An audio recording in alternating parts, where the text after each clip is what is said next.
eu comecei a viver milagres como nunca antes eu vi. Tudo aquilo que as pessoas falavam, pregavam, que na minha cabeça reagia impossível, impossível, aquilo que assustava, começou a se tornar próximo, acessível. Eu comecei a experimentar. E, evidentemente, a gente pode gastar muito tempo falando sobre isso. Eu tenho um capítulo inteiro no meu livro falando em línguas, só mostrando o porquê produz edificação na fé. Mas o que nós precisamos não é esgotar o assunto, é entender que se essas ferramentas forem usadas, elas vão fortalecer a nossa fé. Terceira prática, louvor e adoração. Gente, por que é que o crente louva a Deus? Deus não é carente. Deus não tem problema de autoestima. Ele não precisa ser reconhecido como grande.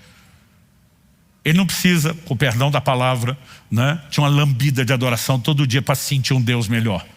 Paulo prega em Atenas e diz: Deus não é servido por mãos humanas como se precisasse de coisa alguma. A adoração não vai beneficiar Deus. Ele é o mesmo antes e depois da adoração. Ele é completo, ele é absoluto em si mesmo. Ele não tem falta de nada. Agora a adoração nos muda. Por quê? Salmo 22 diz: Deus habita no meio dos louvores. Nós nos expomos à presença dele. Efésios capítulo 5, quando falei aqui das inclinações, falei da importância do louvor e adoração como disciplina.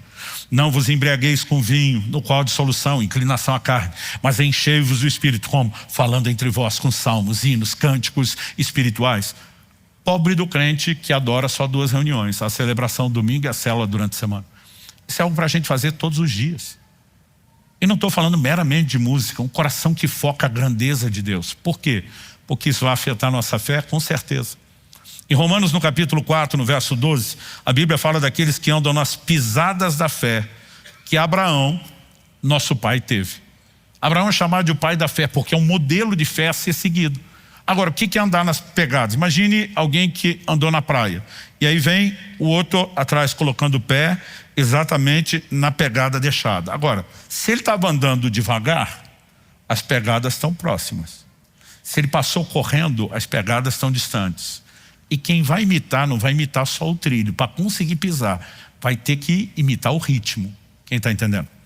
A Bíblia diz: pisa no lugarzinho de fé onde Abraão pisou.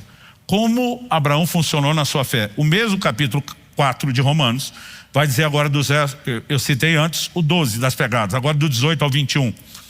Abraão, esperando contra a esperança, creu, para vir a ser pai de muitas nações, segundo lhe havia sido dito, assim será a sua descendência. E sem enfraquecer na fé, porque alguns enfraquecem na fé, atrofiam a musculatura da fé, mas ele não, sem enfraquecer na fé, levou em conta o seu próprio corpo já amortecido, tendo ele quase 100 anos, e a esterilidade do ventre de Sara. Isso havia uma vida inteira a esterilidade, já era impossível ter filhos. Agora, não bastasse o problema de antes, agora ele está numa idade que a Bíblia diz que seu corpo está amortecido. E o texto continua e diz assim: não duvidou por incredulidade da promessa de Deus, mas pela fé se fortaleceu. Como? Dando glória a Deus, estando plenamente convicto de que Deus era poderoso para cumprir o que havia prometido. Como que Abraão se fortaleceu?